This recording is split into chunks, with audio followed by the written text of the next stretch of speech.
Now the second programme in the series Before the Blues, in which Paul Oliver looks at the origin of blues music and at the kinds of music which preceded it. He's called this programme Echoes of Africa. Blues singer Mississippi Fred McDowell recorded a century after the emancipation of the slaves. His style of blues has often been termed archaic. To some it seemed that it went back to the very roots of the blues, back in fact to Africa. Lord, I stood on a corner till my feet got soaking wet.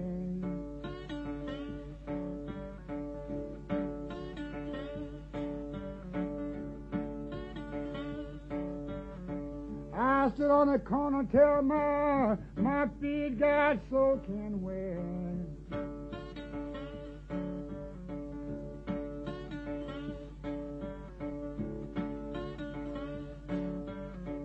I was waiting for my baby.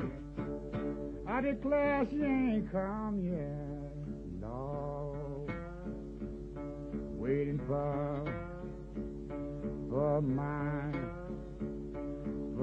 baby.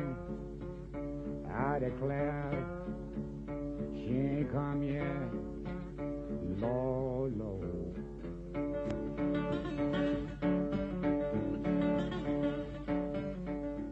But if there are African retentions in Fred McDowell's blues, what are they? How did they get there? And from where in the continent? Writers on jazz have always been confident that their music goes back to Africa. For authority, they've depended heavily on the anthropologist Melville Herskovits and the musicologist Father A.M. Jones. Herskovits claimed that the slaves came mainly from the West African rainforest. They were Yoruba from Nigeria, Fon from Dahomey, or Ashanti from Ghana. A.M. Jones, who was much quoted by Gunter Schuller in his book Early Jazz, analysed the drumming of the Ewe of Togo and Ghana. When I went to West Africa in the mid-1960s, I was thrilled to hear and record Ewe drum orchestras.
There's no doubt that rainforest music did survive the diaspora when slaves were shipped to the Americas. Ashanti and Ewe captives were dispatched to Suriname, in what is now Guyana, where their African-based religion and customs, stories and crafts still exist. The exciting multi-layered rhythms of the drums of Ewe music can be directly compared with this example of Suriname drumming recorded in the 1950s by the Jukas, descendants of escaped slaves.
My Ashanti students at the Department of African Studies at the University of Ghana were interested in these links with their own traditional music, but they literally collapsed in laughter when I played them examples of jazz, which they found rhythmically elementary, and of blues, to which they couldn't relate at all. I had to agree. The music of the rainforest was far removed from that of the Deep South. Later on, I was working on a field project in the savannah grasslands several hundred miles to the north. One night I recorded Mamprusi tribesmen dancing in a slow-moving circle anti-clockwise around a central drummer. The dancers wore anklets that jangled, they blew whistles, shouted and sang.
My recordings of the Mamprusi tribesmen were strongly reminiscent of the recent recordings of drum and fife trios in Mississippi and Tennessee.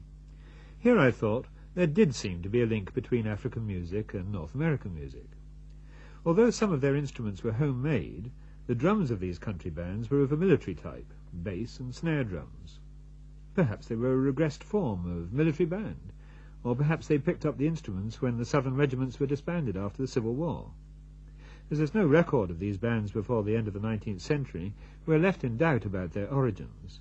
But here is one such trio, the Young Family of Mississippi.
But there's a problem. During the slavery period, blacks in the South were usually forbidden to play drums. Congo Square, New Orleans, was a rare exception. Drum rhythms, though, probably persisted in the foot-stamping of the plantation ring dances. Also danced anti-clockwise, they were accompanied with complex hand-clapping and patting, beating the resonant parts of the body. Early travellers in the South often described the awesome sounds of the ring dance coming from the slave quarters. These continued until about 50 years ago. This rare example was recorded in 1935 in Jennings, Louisiana.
There may well be a connection between the ring dancers and the drum and fife bands, but neither were playing anything like blues. It was while I was on the same field trip in 1964 that I glimpsed an answer to the problem of African retentions in blues. Two fra-fra musicians, one playing a monochord fiddle, the other throwing a calabash rattle between his hands to provide a bass rhythm, were playing in the village of Nangodi, where I was working, close to the border with Burkina Faso, what was then called Upper Volta. They were djeli, or in the French term griots, professional historians, satirists, praise singers. They sang yarum, salt songs, in praise of the chief, called salt, they explained, because salt was good to taste.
Kunal and Sosira, these fra-fra musicians, brought back vivid memories of two singers I'd recorded a few years before in Louisiana, James Butch Cage and Willie Thomas. Butch Cage played fiddle, like Sosira, holding it low against his chest. Willie strummed the guitar, not with the rhythmic complexity of Kunal's calabash, but performing the same function. Listening to the griot, I recall Butch sawing at the strings, bothering the notes, repeating his phrases, while he and Willie sang in the same parched voices with descending vocal lines. But what they were playing was blues.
Well, I walk all night long, my body hurt in my hand. I walk all night long, my body hurt in my hand.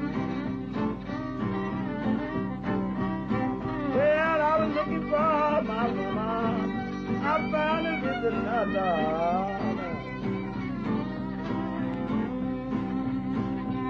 Good morning, Mr. Punchaba, as I walk in your door.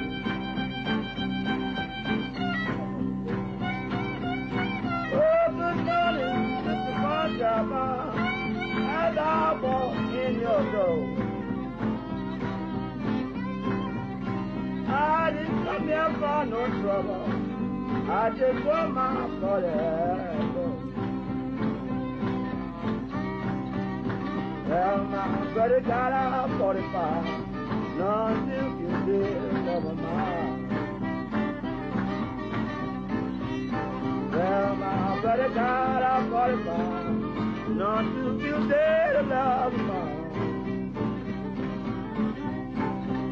I taken out left hand 44, I need him in the barroom.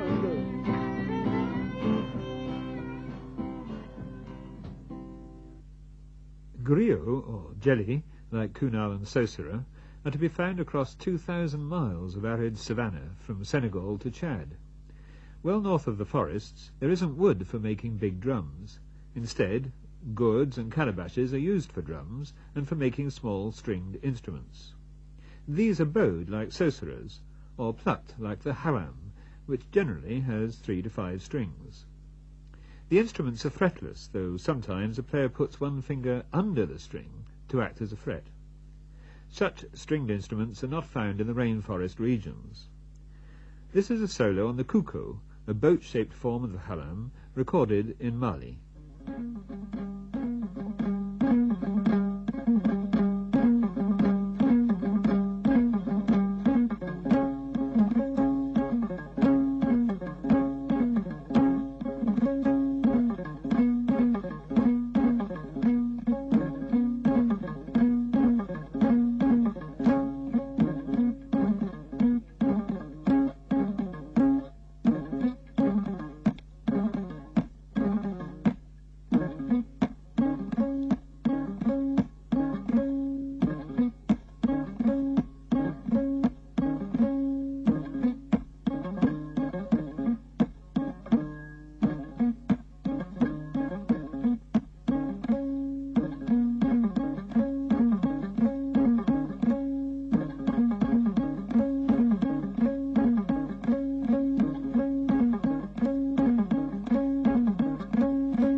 short notes and staccato rhythms of the cuco are very like those of the banjo, the one authenticated African instrument widely used in North America.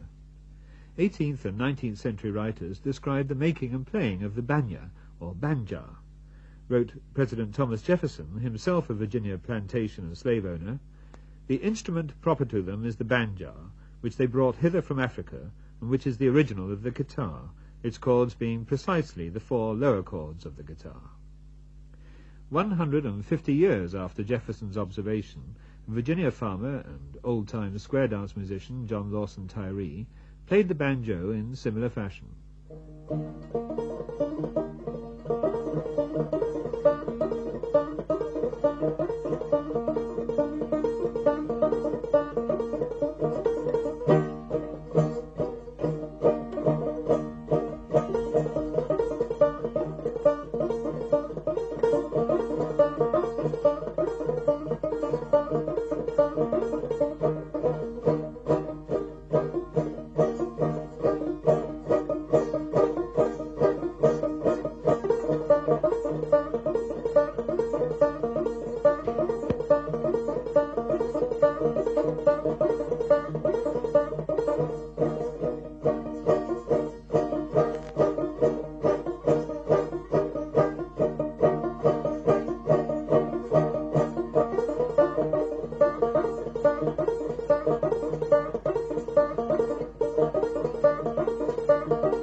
That's an awful good piece to dance off for. Black musicians played fiddle and banjo for whites as well as blacks, even in the slave period. With the suppression of drummers, the string players from the savannah regions were in favour and soon dominated. They passed their skills on to their sons. Any retentions from Africa in the blues are not intuitive, they're not in the blood. They're cultural, handed down through successive generations in a society that was largely, but not wholly, segregated from that of whites. This applies, I believe, to the so-called blue notes.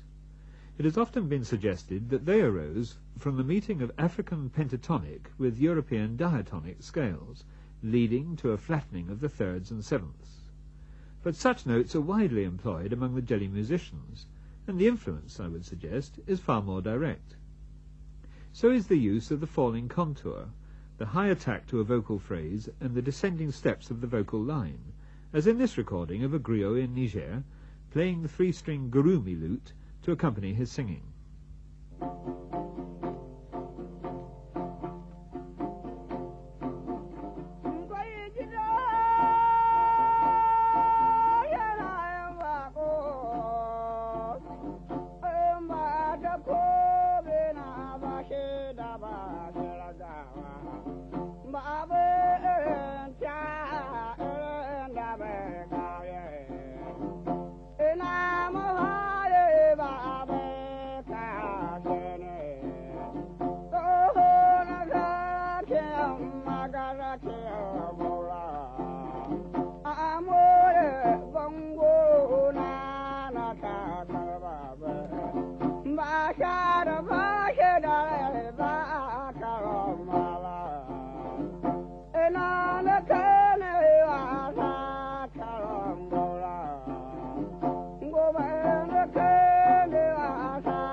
It wasn't until the late 19th century that cheap guitars became widely available and began to replace the banjo. They allowed the players to achieve, by sliding the strings, the desired flattened and bent blue notes, with their strong associations with the human voice. When Hawaii was annexed in 1898, the Hawaiian style of guitar playing with steel bars laid on the strings became popular. Black musicians may have borrowed the technique, or developed it independently, The composer W.C. Handy heard a Mississippi guitarist using a bird bone as a slide as early as 1903. On my first example, Fred McDowell used the same slide technique, with his guitar tuned to an open chord. To conclude, let's listen again to his subtle rhythms, the pulsating beat, the bent notes on the crying strings, the repeat phrases in vocal and guitar, and the descending contour of his vocal line. In these, he revealed a cultural inheritance which, I believe, had its origins in the music of the griot of the West African savannah. You can't do me, baby, like you done for shine.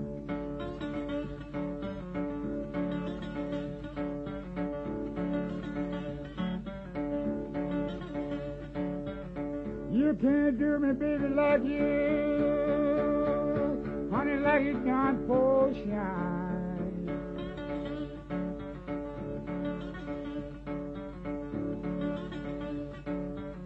Lord, you took his money, honey, Lord, I declare you can't take mine, Lord.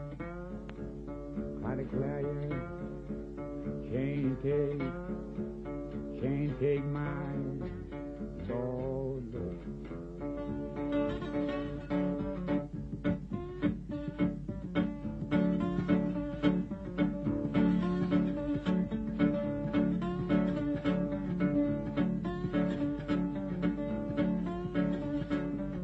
Don't come there running, baby, Lord is screaming and crying.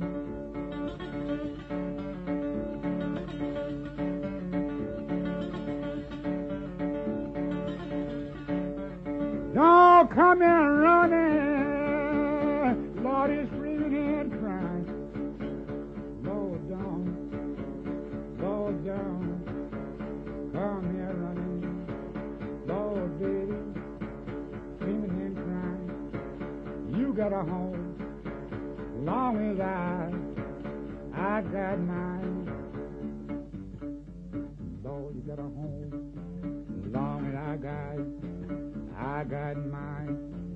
Lord, I heard somebody keeps on calling me.